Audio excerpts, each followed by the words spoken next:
I saw a headline the other day about how much Gen X needs to retire and just how many of us aren't anywhere close to that.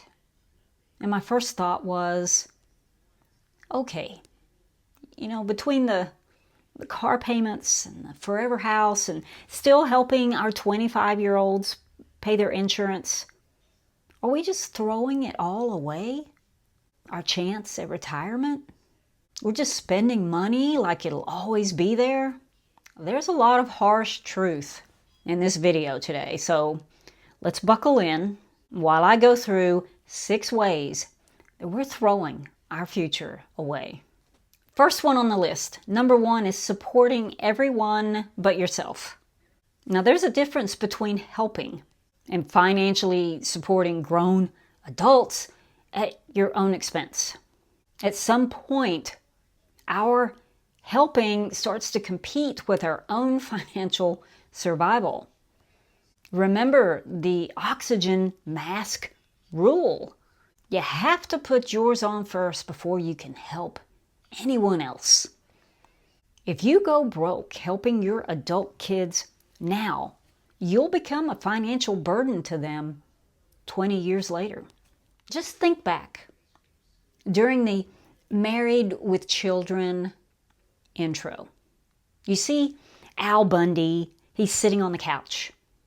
You see him as every member of his family, including the dog, they come and get money from him until he's given away his last dollar. So let me just ask you a question. Now, I know that it is hard for young people today, but if they're still living at home and working somewhere hopefully full-time, why do they still need additional money from their parents? There was a study recently published that discovered that some Gen X parents were paying for their adult kids' trips and vacations. Another thing is co-signing. That's a big no. Paying for their insurance when they're 30, that's likely not sustainable for you, and it's not responsible for them. Okay, maybe it's not the kids. Maybe it's other family members. If it's your parents, is there a way to liquidate some or all of their assets to help with their financial support? If they don't have a lot of assets, can you help them get signed up for every single government or community assistance that's available in your city or in your state? Yes, it can be a lot of work, but there are programs out there, and a lot of times we don't even know they exist. Your parent could even be eligible for some type of veterans assistance, even if your parent was the spouse and not the actual veteran. And I'm not saying that we shouldn't continue to help our loved ones, especially if they need it and we have the means to do it. But the problem is the ongoing financial dependency that just keeps going on and on. And the uncomfortable truth about that is that can delay your retirement indefinitely. We're solving everyone else's problems and delaying our own future. Now, the second way that you could be throwing your retirement away is over lifestyle inflation in the last 10 years. And this is one of the biggest. And this is a crucial time to start paying more attention to your budget than trying to impress other people. We're going broke trying to look rich. In the decade before you retire, it's time to shift focus on getting off that hamster wheel. Those last 10 years from retirement, they're the most powerful years you've got. Don't let them slip by. Okay, the third way that we're throwing away our chance at retirement is overbuying the forever house. Now think about this. I've got the perfect movie idea. You've got a couple. They buy the house of their dreams, but they have to keep pouring more and more and even more money into it. I'm thinking maybe Tom Hanks, Shelley Long, they'd be perfect for that. Oh, wait, that movie's already been done. That was called The Money Pit. It's a great movie. And this is a huge one because when it comes to our homes, Gen X has often, upgraded, taken on a larger mortgage, which the taxes have increased, the maintenance has increased, the homeowner's insurance has increased. Just constantly putting more money into the house, renovating it. We get stuck with enormous utility bills. Comes at us in all directions right before retirement.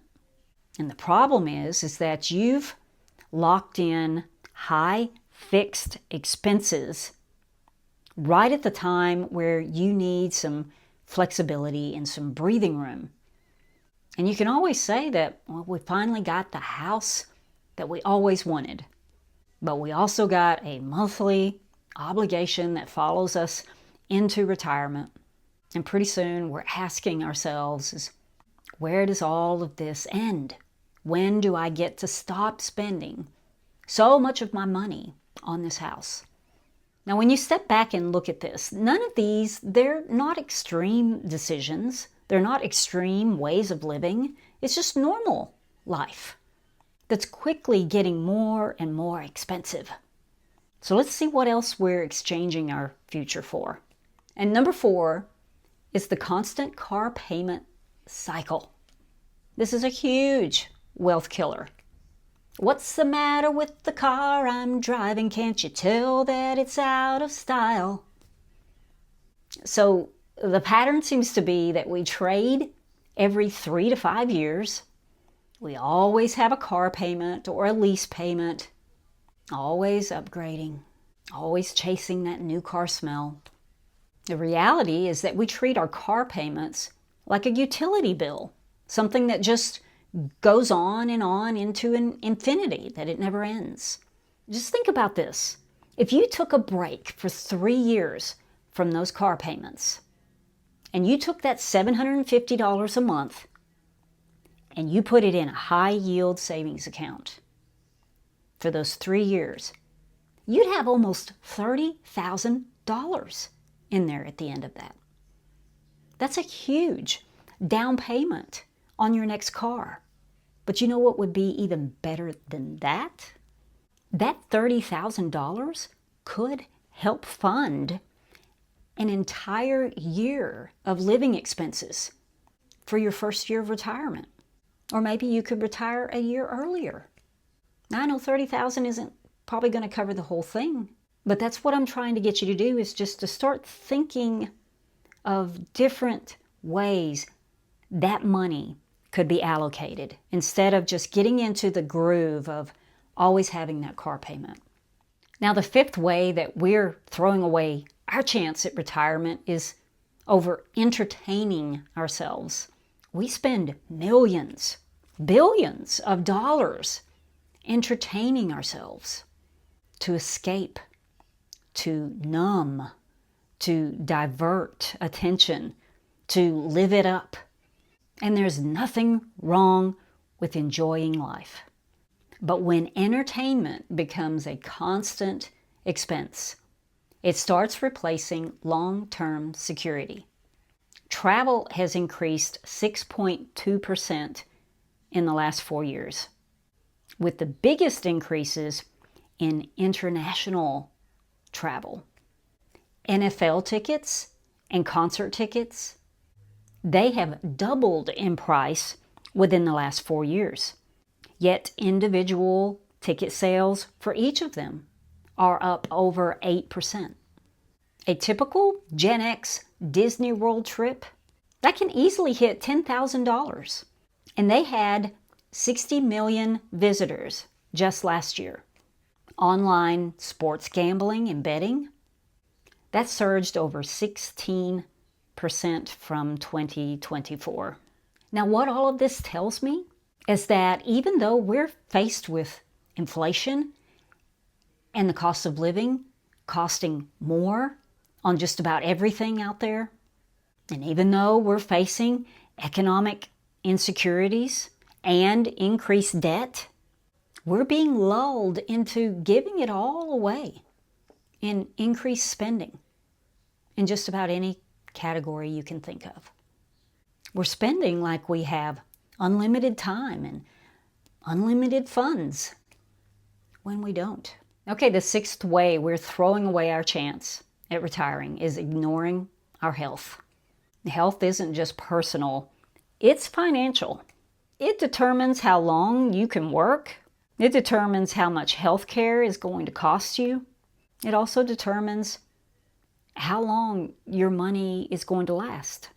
You can have money, but if your health limits you, that retirement is going to look very, very different. And what I want to get across here is that you don't have to be perfect to improve your health. It's not all or nothing, and it's never too late. If you still smoke and you can't quit or you're not going to quit, there are other things that you can do. Don't just throw in the towel and say it's no use. Motivate yourself to take a long walk every single day. If you tend to overdrink on the weekends, then be a health nut through the week, Monday through Friday. Now don't take this advice wrong. Now, I'm not saying to, live like an alley cat and then drink green tea to cancel it all out. That's not what I'm saying at all. I just think people, they do think it's all or nothing. But anything that you do that's positive for your body, that's an investment, a huge investment in your future self. And I see people my age today that are they're throwing their future away in this regard. You want to send a message to your brain and to your heart that you're going to try and that you are trying and that you're worth fighting for. Now, I think a lot of Gen Xers, they're trying to do the right things. But life has a way of pulling our attention away in a lot of different directions, between work and family responsibilities and just everyday expenses. It's easy to fall into patterns that don't seem harmful at the time, but they add up. And looking at those patterns honestly, it's not about judgment. It's about giving ourselves a chance to make adjustments while we still can. If retiring is important, then we have to protect it because it's getting more and more vulnerable by the year. Retiring isn't automatic. It's become something that we have to purchase. We have to be able to fund. It's not free. And if you want it someday, then there are things you've got to start doing today about it. Now, if you're tired of all the noise and you just want some practical advice for this stage of life with a little bit of nostalgic flair mixed in, then I would love for you to subscribe to this channel. Now, have a great week ahead, my friends. I'll see you in the next video. Bye.